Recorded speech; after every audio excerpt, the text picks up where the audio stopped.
Ало? Здравей се, готови ли сте за път? Не, Камен не може да тръгне. Така ли? Да, заминава спешно в командировка. Добре тогава, някой друг път. Чакай, на мен не ми се стои сама. Предпочитам да дойда с вас. Може ли? Може, разбира се. Ти готова ли си? Ами, почти, но много бързо ще се прооблека. Вие кога ще тръгвате? След час. Добре. Значи имам време. Добре, до след малко. До скоро. В българския език има различни начини за означаване на участниците в разговора. Припомнете си, когато се обръщаме към един или повече слушатели, използваме формите на личните местоимения за второ лице. Ти готова ли си? Вие кога ще тръгвате? Предпочитам да дойда с вас.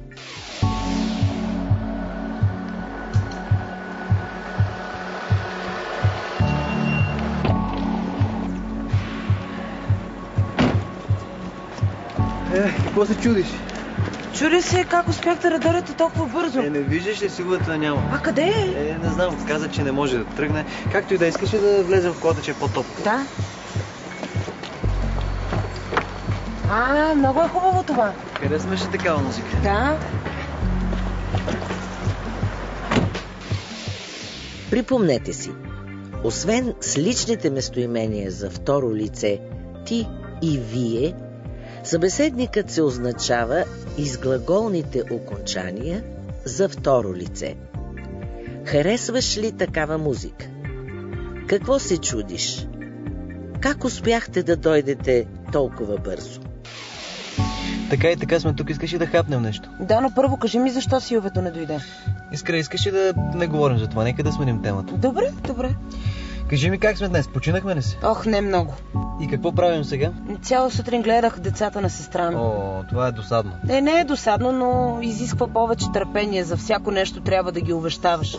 Хайде сега да съблечем пижамката, сега да измием зъбките, имаме си нова играчка, който си изяде пръв закуската, ще играе с нея. Не знам, да си родител е доста трудно. Да. Така е.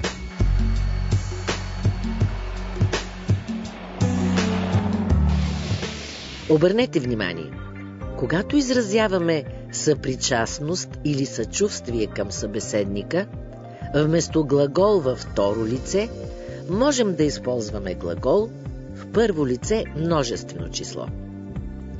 Как сме днес? Починахме ли си? И какво правим сега?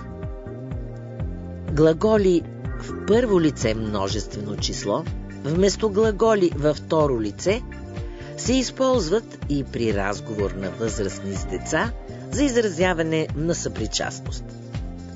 Сега да измием зъбките. Хайде да съблечем пижамката.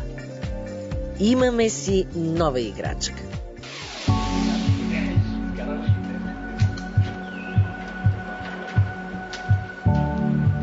Често ли помагаш на сестра си?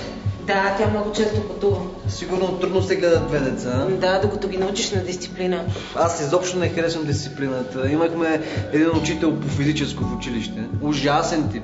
Строй се, не говори, движи се по-бързо. Чакай, аз не съм толкова строга, все пак ги обичам. За категоричност на изказването при заповеди, команди или подкани към група хора, вместо глагол във второ лице множествено число, се използва глагол във второ лице единствено число. Строй се, не говори, движи се по-бързо.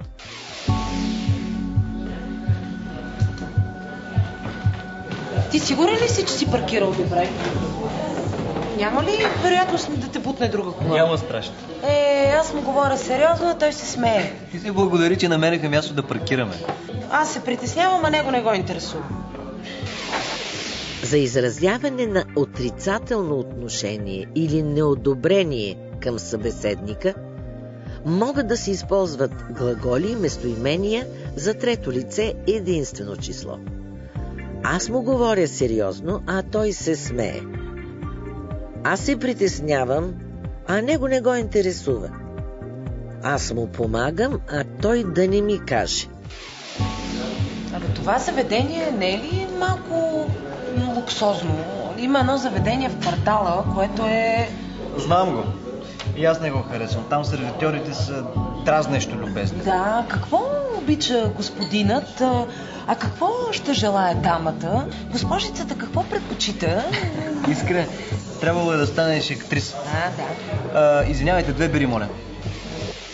В някои случаи за изразяване на учтивост, вместо глагол във второ лице множествено число, може да се използва глагол в трето лице единствено число. Какво обича господинът?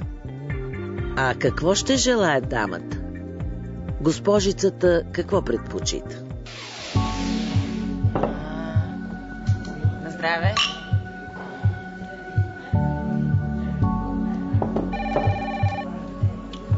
Татко, как си? Мога ли да ти звъна малко по-късно, че съм? Благодаря. Искре, избрали се? Да, наденички на скара. И аз ще поръчам същото. Добре. Чакай. Ало? Да, здравейте, госпожо. Може ли да се чуем след час? Да, до скоро.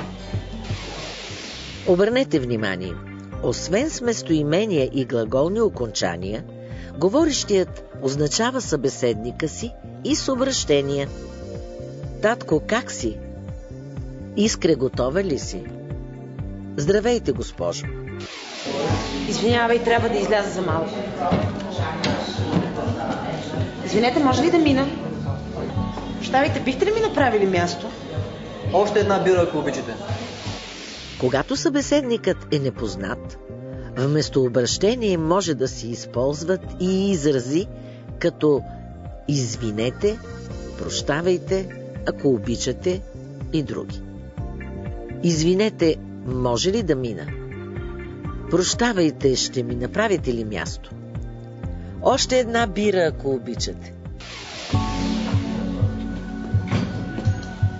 Ало? Силве, вие защо не заминахте с Любен? Не разбирам. Какво бих направила?